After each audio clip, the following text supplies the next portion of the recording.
Got trouble sometimes with the telephone. I forget to call Lori to get the box fixer to check it out because there is static on the phone call part of the program. But we do take telephone calls for the next 25 minutes at 375-3082 to talk about whatever you feel like talking about in terms of material that I cover on this program.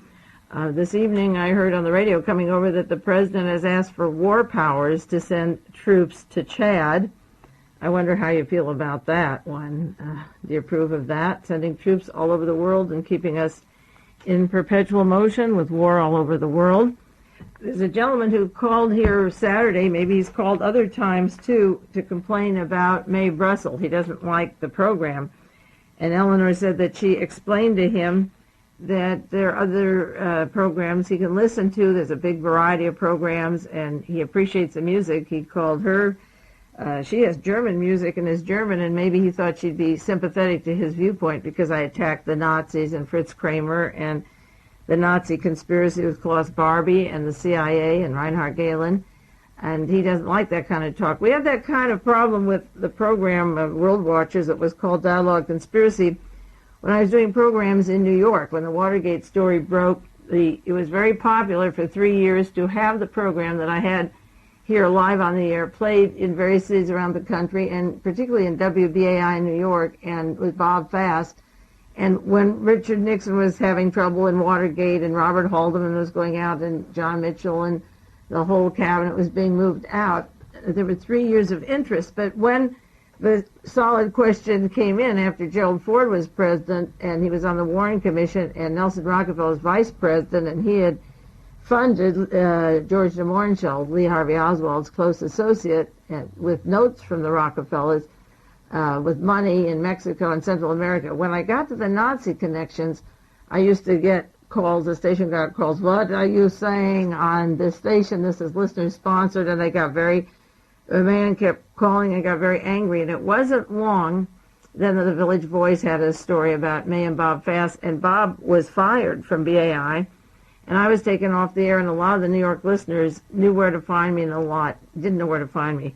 Well, I talked to Bob this week, and they keep calling in New York. He's back. He was fired. He fought the case and went to court. It took him years to get back to the station, and he's back there 3 hours a week. And I talked to him this week, and people are still asking, where is Mae Brussell? Everything she said was going to happen has happened. It's exactly like she said. They were looking for Nelson Rockefeller to be president. They didn't believe at all that Ronald Reagan would be president. So we're going to begin tomorrow night doing live telephone calls, and then they'll get cassettes that are taped off the air here. So we'll be back along with other stations around the country with New York City. So for the people that scream and yell that they don't like it, and there's only one man in particular, those of you that like this kind of broadcasting or appreciate it, call this station during the daytime, 375-3082, or send a note, or send $1 or $5 or your subscription for $15, and say we don't appreciate this man can do something else for 1 hour a week. I'll take a call here. Hello? Hello, Mae. Calling from Santa Cruz. Santa Cruz, okay. Yes. Did you see All the President's Men? It was on one of the channels. It was on last night. No, I didn't, because I was working and preparing my program for tonight. Okay. Sunday night, it's hard on the weekends because I try to collect material during the week and have it as fresh as I can, and so Sunday night is not a TV night for me. What was your opinion of it? I had never seen the movie. Did you like it? And I liked it. Yeah.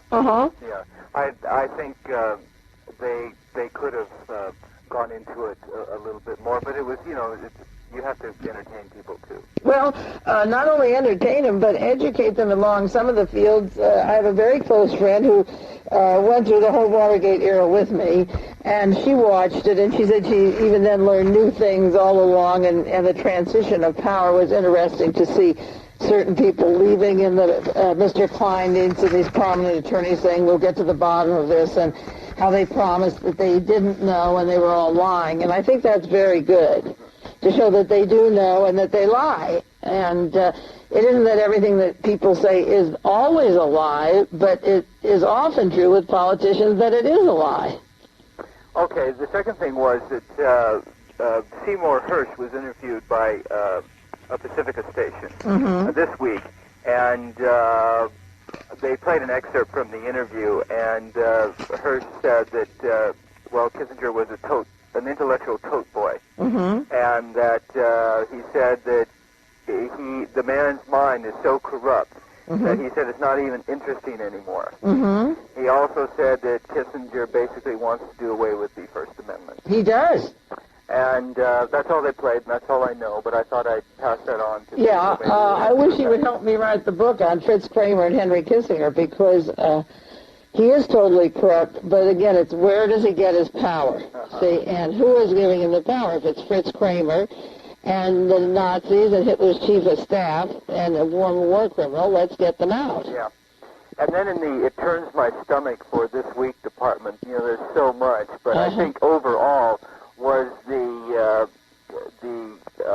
coverage of the Senate questioning Mr. Schultz, and it was so maddening to watch that, and proving again that Congress has no power. One of the representatives, Tsongas, said that he felt that Schultz was just let off easily, and it was one of these things. Well, he's so distinguished, and they can't. Why didn't you tell us this? And Schultz apologized, and it was horrendous.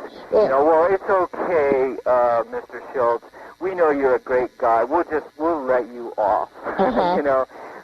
You didn't tell us, but we know you're sorry, and we know you're well-meaning. We believe anything you say. Yeah, the Congress is so disgusting. Yeah, and it, like you said, it turns out that Reagan gets anything he wants. Anything he wants. He blackmails and has things. It's like when Mr. Mullen of the DEA drug department was suggested to be promoted, as head of the drug department, and they put him across the board because at the confirmation hearings of Mr. Raymond Donovan, he admitted that he concealed evidence of organized crime. Well, the guy should have just been kicked in the butt. I mean, what is there that they bring these people back, that they're immune, and they keep resurrecting these old bodies over and over, and that there's never a chance to get new faces? It's like, I want to put on World Watchers later, but I probably won't have time tonight, when the president appoints a committee to investigate organized crime, which is the biggest laugh in the world. He puts Judge Kaufman of the Rosenberg case. It's a farce. It's a farce because the Rosenberg... They have a chance to nail these people, or at least not recognize them. them. Defer to them all the time. That's right. If there's questions in the history books, and if documents are locked up of the Rosenberg case, or the prosecutor, whether it was Charles Lindbergh, whether it was Alger Hiss, it's Richard Nixon, put them out like in a farm or people's farm, and just don't give them new appointments if there's extensive investigations of the old one, people like Seymour is doing, 5 years of work on Kissinger. Don't appoint Kissinger to a new commission, just let them phase out. But that's impossible because they have too much on the master, and the master has too much on them, so we sync with them. Yeah, and we watch Congress go through the motions. And the CIA spends $1 billion a year on news media. So the main newscasters are just pathological liars. So it's really a tragedy how we've gotten there. Well, and when they die, they give them these wonderful eulogies of how great they were, and they loved their family, and they loved the government, and they stood for everything this country stands for. That's right. And they were great guys, That's right. It was the anniversary of the FBI this week, and Ronald Reagan gives a speech. You were just wonderful, and you were so necessary in the 60s. What was Operation Chaos? To give drugs to people to drive them crazy so the doctor wouldn't know it, or to break up marriages, or to forge letters to parents from college kids, and to plant bombs to make them look like they blew up Radical, Isla Vista, the bank, and what was so glorious about the area? Just don't mention the area and say you have survived some scandals to come out on top, and you're the best thing we have, and we're proud of the good things you did. It's like with the family or the children. You don't have to bring up all the bad things, but you don't have to put icing on a cake that's made of cardboard. And that's, it's just reading the reason I thought of it is that the government had I gotta remember that. That's a good one. Well, the government funded a study that Jim Eason mentioned on KGO today on instructions when you receive Valentine's not to eat the box. It cost like $30,000 or $40,000. It was a grant on how to eat Valentine's. It wasn't original. I just heard that today. Well, maybe the president will decide cardboard is nutritious, and maybe we can ship it to third world countries. Well, it came from trees, and trees are food. I don't know the thinking anyway. That's the way. Well, thanks for calling. Okay, I'll let somebody else have a chance. Bye-bye. As I said before, if you want and if you appreciate, the broadcast and you want this kind of news, don't forget to write Kazoo, K-A-Z-U, P.O. Box 206, Pacific Grove, California, 93950, or call Lori or call other people that are having programs, 375-3082, and tell them that you want to be able to hear an alternate view of the news and history, and the Mr. Noisemaker who calls a music program or an opera program to complain about this kind of newscasting should really be balanced off with people who want to call in or ask questions or listen to 1 hour to some serious discussion. There was an article in the San Francisco Chronicle about Stephen Sondheim, my favorite musician, one of my favorite musicians, a reprint, and they left out a good hunk of a section from the New York Times. And Sondheim does amazing things, and he has a new play off-Broadway that's only by invitation. Nobody can see it yet. It's called Sunday in the Park, and he doesn't appreciate the reviewers or the people that are trying to put him down. So he is one of the greatest American geniuses. He's doing this exclusively for a handful of people. And the article in the New York Times was Sunday, July 24th. If you go to the library, you might want to copy it. Is about a new album, a double album coming out of Sondheim's music. There is one album of his music, and then it's called Side by Side, and this album is a new one. And the thing that was interesting to me in the article in the New York Times about this particular album is that they mentioned a song. They go to great lengths. Frank Rich wrote the story about a song called Someone in a Tree. It's from Pacific Overture. And when I was on another radio station, many of you remember that, and I was there 12 years, and a new owner came, and they were ready to turn it to 24-hour hard rock and roll anyway, just about, but I had 1 hour a week on Sunday evening.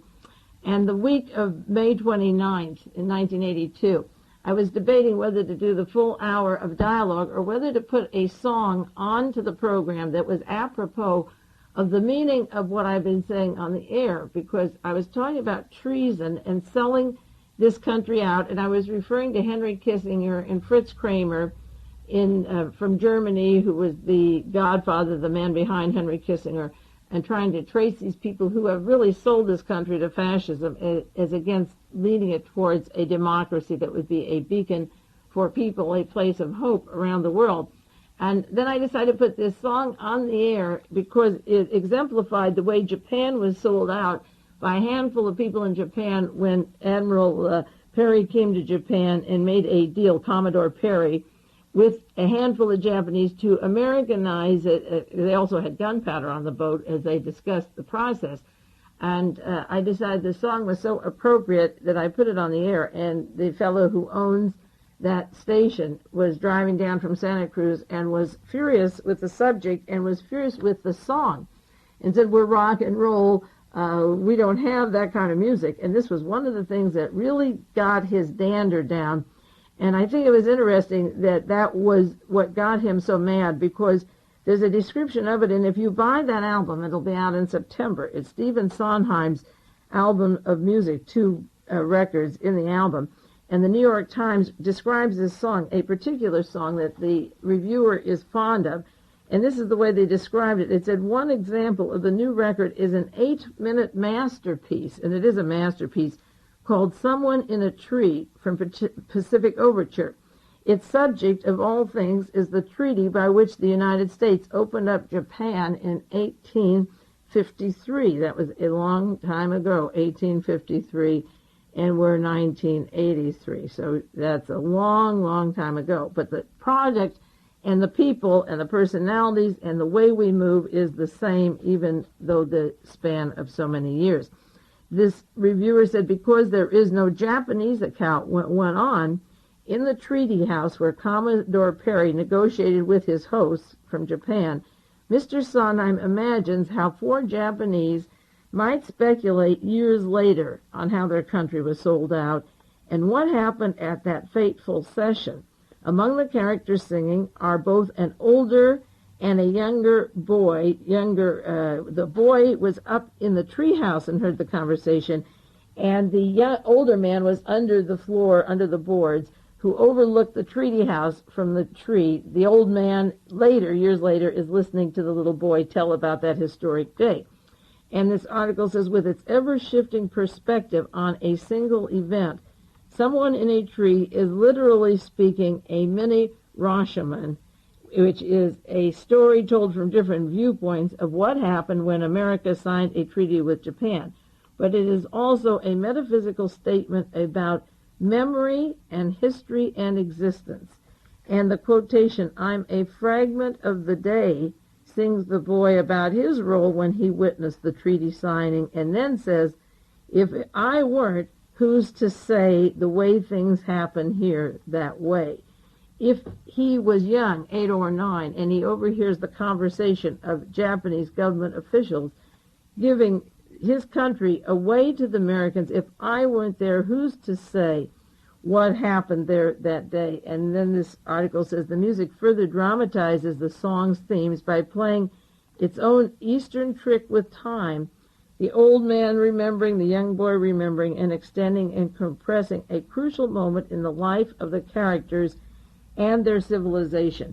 It's like our generation remembers Dealey Plaza, remembers the story of John Kennedy's head going backwards, remembers the discrepancies of the book depository versus the police all running over the grassy knoll and the smoke from the grassy knoll and suspects being taken from behind the fence. When we die off and history tells you that one man named Oswald stood at the window, then history will be rewritten, and that's why eyewitnesses there and people who wrote books right away were important. And if there are no witnesses, who's to say what happened here that day?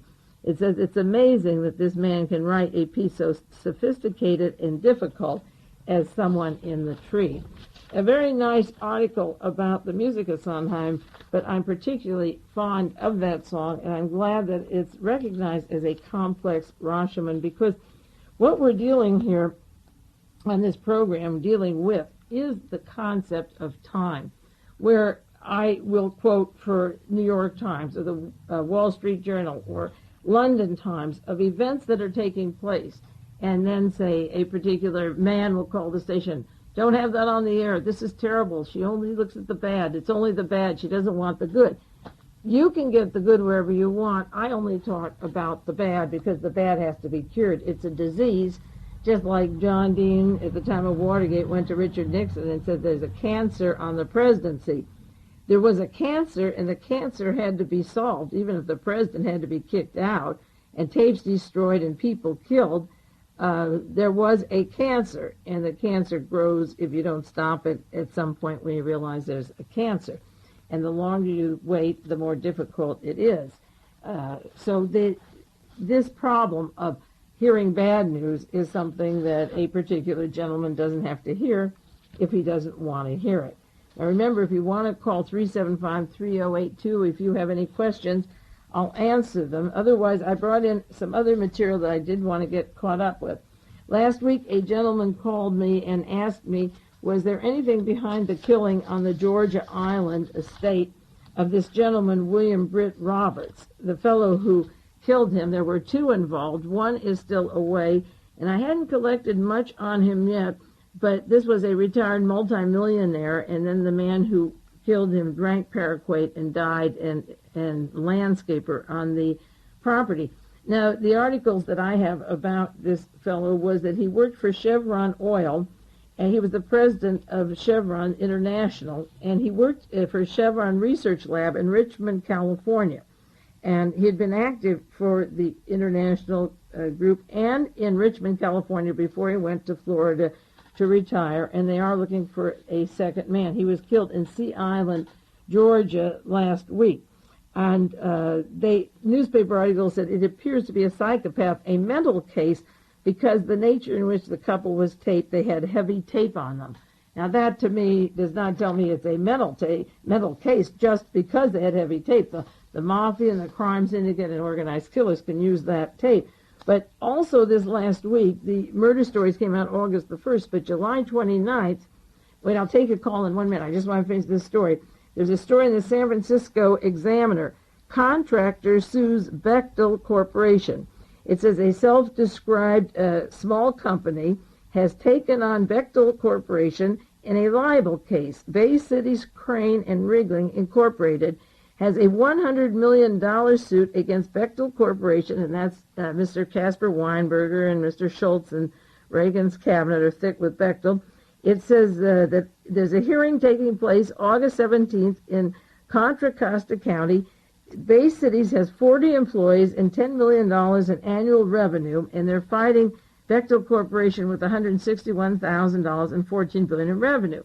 Now, it goes on to say that it has to do with the Chevron company in Richmond, California. Trent said the Bay Cities completed jobs last fall at Chevron USA with a project with a subcontractor hired by Bechtel. So what I see here is that the news stories of this fellow dying August the 1st, and he died July 31st in Georgia, worked in Richmond, California with Chevron, and in July 29th, in the San Francisco papers, there's a lawsuit against a job at Chevron and against Bechtel where the fellow did, in fact, work. There's a multi-million-dollar suit where this fellow did work before he moved to Florida.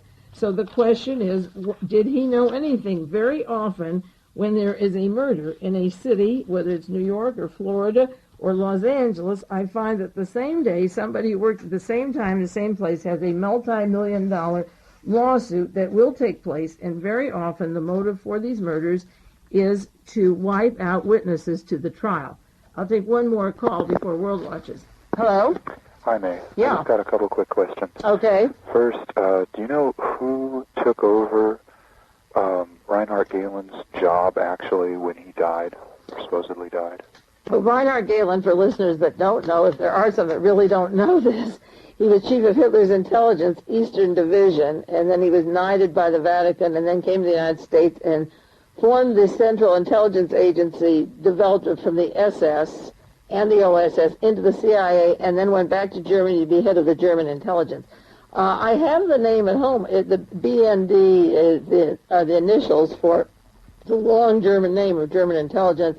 He resigned a few years ago and went into the Christian theology and church business for the German CIA. Uh-oh. And I'm wondering, with all these huge radio programs that are heavily funded, by the same group, same type of operation. And then he died about 2 years ago. I have the date at home.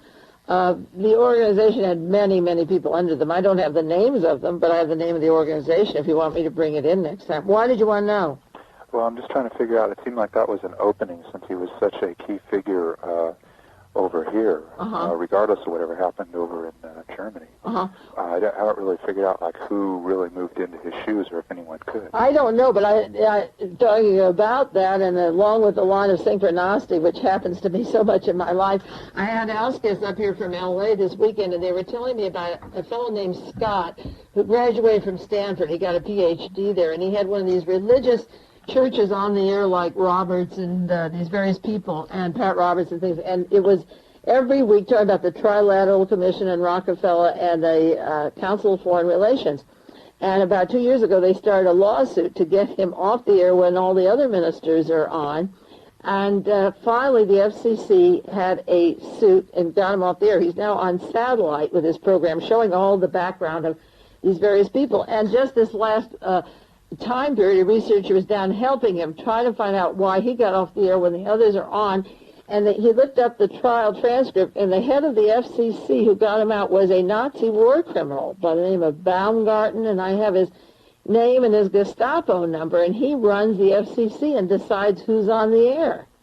So Galen is very much alive, and what his job was to act as a doctor. He's not a doctor, this Nazi, but his Gestapo papers say that he did experimentations on people in the concentration camps. So this fellow called me today about how do I go about to find the background on these Nazi criminals. Do we go to Germany? I think Scott would even pay for him to go to the archive center there. And I said, well, wait a minute. I think I can help you with this case. And maybe he could come here, and I talked about Mr. Fritz Kramer and Henry Kissinger, and go for the Rockefeller trilateral from this end, and bring in the Nazi war criminals who they have employed in FCC. So the Gala operation is very much alive. It isn't dead, you know. Oh, for sure. Yeah. Did you actually get through? That was my other question. Did you actually get through to that number in the private sector you were trying to reach Fritz Kramer at? Where I wrote to him? No, they don't return the call, and they don't answer the letter. What was the name of that company? Oh, I have it at home, at the place where he works his office. I have that at home, and the address if you want it. I'll bring it next week if you want. Yeah. Do you want me to bring that, and then you call, and I'll bring you his address in Washington if you want to write to him. Yeah, it seems like we ought to nail that down. I think everybody should, but maybe if I could get on a satellite program with this Mr. Scott in L.A., that might help. Wow, if we see, he didn't realize that Fritz Kramer was with Klaus Barbie and over Amagon, the whole network. So if they want to know why a Nazi is working for the SCC and nailing him, we'll go for it. Is there any other one person that seems to fit in as centrally as Fritz Kramer right now? Well, there's a lot of them. I'll tell you, I've only got about 10 seconds, so I can't do more. Now, can you call next week and call earlier, and we can discuss the Nazi infiltration in the United States? Absolutely. Okay, fine. Okay. Bye-bye. That 25 minutes goes pretty fast, and we can't take more calls because we have to get ready for World Watchers, right?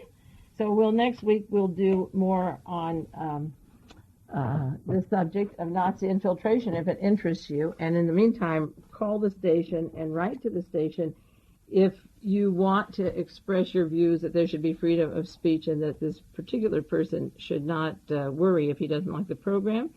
He should just do something else for an hour. I'm sure there's something else to do in this beautiful area. So now we'll begin the World Watchers.